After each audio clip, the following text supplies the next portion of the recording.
When she was 9, my daughter Kathleen asked if I'd ever killed anyone. She knew about the war. She knew I'd been a soldier. You keep writing these war stories, so I guess you must have killed somebody. It was a difficult moment, but I did what seemed right, which was to say, of course not, and to take her on my lap and hold her there for a while. Someday, I hope, she'll ask again. But here I want to pretend she's a grown-up.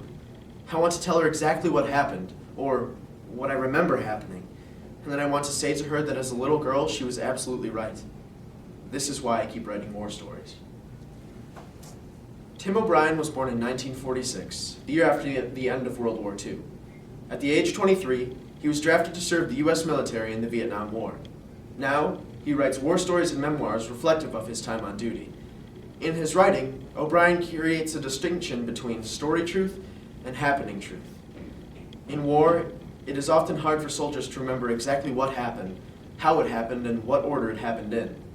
After all, war does not determine who is right, but who is left. The Things They Carried by Tim O'Brien. His jaw was in his throat. His upper lip and teeth were gone. His one eye shut, the other eye a star-shaped hole. His neck was open in the spinal cord, and the blood there was thick and shiny, and it was this wound that had killed him. He lay face up in the center of the trail, a slim, dead, almost dainty young man. Often in a true war story, there's not even a point, or else the point doesn't hit you until 20 years later, in your sleep, and you wake up and shake your wife and start telling the story to her, except when you've gotten to the end, you've forgotten the point again. And for a long time, you lie there watching the story happen in your head. You listen to your wife's breathing. The war's over. You close your eyes. You smile and think, Christ, what's the point? He was a short, slender young man of about 20. I was afraid of him, afraid of something. And as he passed me on the trail, I threw a grenade that exploded at his feet and killed him. A true war story is never moral. It does not instruct, nor encourage virtue, nor suggest proper models of human behavior, nor restrain men from doing the things that they have always done. If a story seems moral, do not believe it. The young man came out of the fog. He wore black clothing and rubber sandals and a gray ammunition belt. His shoulders were slightly stooped, his head cocked to the side as if listening for something. He seemed at ease. He carried his weapon in one hand, muzzle down, moving without any hurry up the center of the trail. There was no sound at all, none that I can remember. In a way, it seemed, he was part of the morning fog, or my own imagination. But there was also the reality of what was happening in my stomach. I had already pulled the pin on the grenade. I had come up to a crouch. It was entirely automatic. I did not hate the young man. I did not see him as the enemy. I did not ponder issues of morality or politics or military duty. I crouched and kept my head low. I tried to swallow whatever was rising from my stomach, which tasted like lemonade, something fruity and sour. I was terrified. There were no thoughts about killing. The grenade was just to make him go away, just evaporate. And I leaned back and felt my mind go empty, and then fill up again. I had already thrown the grenade before telling myself to throw it. The brush was thick and I had to lob it high, not aiming. And I remember the grenade seeming to freeze for an instant, as if a camera had clicked. And I remember ducking down and holding my breath and seeing little wisps of fog rise from the earth. The grenade bounced and rolled across the trail. I did not hear it, but there must have been a sound, because the young man dropped his weapon and began to run. Just 2 or 3 quick steps, but then he hesitated, swiveling to his right, and he tried to cover his head, but he never did. It occurred to me then that he was about to die. I wanted to warn him. The grenade made a popping noise, not soft but not loud either. And there was a small puff of dust and smoke, a small white puff, and the young man seemed to jerk upward as if pulled by invisible wires. He fell on his back. The rubber sandals had been blown off. There was no wind. He lay face up in the center of the trail, his right leg bent beneath him, his one eye shut, his other eye a star-shaped hole. It was not a matter of live or die. There was no real peril. Almost certainly the young man would have just passed by. And it will always be that way. None of it mattered. The words seemed far too complicated. All I could do was gape at the fact of the young man's body. Even now, I haven't finished sorting it out. Sometimes I forgive myself, other times I don't. In the ordinary hours of life, I try not to dwell on it, but now and then, when I'm just sitting and reading a newspaper or sitting in a room alone, I'll look up and see the young man coming out of the morning fog.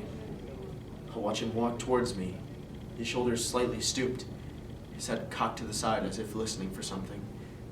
And he'll pass by within a few yards of me and suddenly smile at some secret thought of his, and then continue back up into the trail where it bends back into the fog. In a true war story, if there's a moral at all, it's like the thread that makes the cloth. You can't tease it out. There's nothing much to say about a true war story except maybe, it comes down to gut instinct. A true war story, if truly told, makes the stomach believe.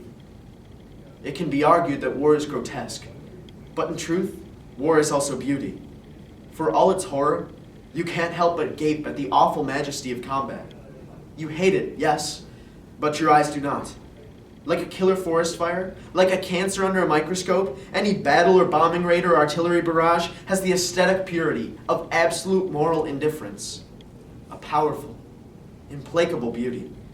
And a true war story will tell the truth about this, though the truth is ugly.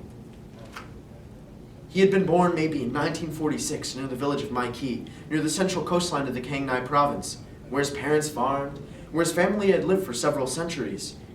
He would have been taught that to defend the land is a man's highest duty and highest privilege. He had accepted this. It was never open to question. Secretly, though, it frightened him. His eyebrows were thin and arched like a woman's, and at school the boys sometimes teased him about how pretty he was, the arched eyebrows and long, shapely fingers. And on the playground they mimicked a woman's walk and made fun of his smooth skin and love for mathematics. The young man could not make himself fight then. He often wanted to, but he was afraid, and this increased his shame. If he could not fight little boys, how could he ever grow up to fight the Americans with their airplanes and helicopters and bombs? It did not seem possible. In the presence of his father and uncles, though, he pretended to look forward to doing his patriotic duty, which was also a privilege. But at night, he prayed with his mother that the war might end soon. Beyond anything else, he was afraid of disgracing himself, and therefore his family and village. But all he could do was wait and pray and try not to grow up too fast. In any war story, but especially a true one, it's difficult to separate what happened from what seemed to happen. What seems to happen often becomes its own happening and has to be told that way. The angles of vision are skewed. When a booby trap explodes, you close your eyes and duck and float outside yourself. When a guy dies, you look away and then look back for a second and look away again. The pictures get jumbled. You tend to miss a lot. And then afterwards, when you go to tell about it, there's always this surreal seemingness, which makes the story seem untrue, but which in fact represents the hard and exact truth as it happened. It's time now to be blunt. I'm 43 years old, true, and I'm a writer now. And a long time ago I walked through the Kangnai province as a foot soldier. Almost everything else is invented. But it's not a game. It's a form. Right here, now as I invent myself, I'm thinking of all that I want to tell you. I want to tell you this. 20 years ago, I watched a man die on the trail near the village of Maikee. I did not kill him, but I was present, and my presence was guilt enough. I remember his face, which was not a pretty face, because his jaw was in his throat, and I remember feeling the burden of responsibility and grief. I blame myself, and rightly so, because I was present. I want you to feel what I felt. I want you to know why story truth is sometimes truer than happening truth. I was once a soldier. There were many bodies with real faces, but I was young then and afraid to look. And now, 20 years later, I'm left with faceless responsibility and faceless grief. Here is the story truth. He was a slim, dead, almost dainty young man of about 20. He lay in the center of a red clay trail near the village of Maikee. His jaw was in his throat. His one eye shut, the other eye a star-shaped hole. I killed him. What stories can do, I guess, is to make things seem present. I can look at things I never looked at. I can attach faces to grief and love and pity and God. I can be brave. I can make myself feel again. Daddy, tell the truth. Kathleen can say. Did you ever kill anybody? And I can say honestly, of course not. Or I can say honestly, yes.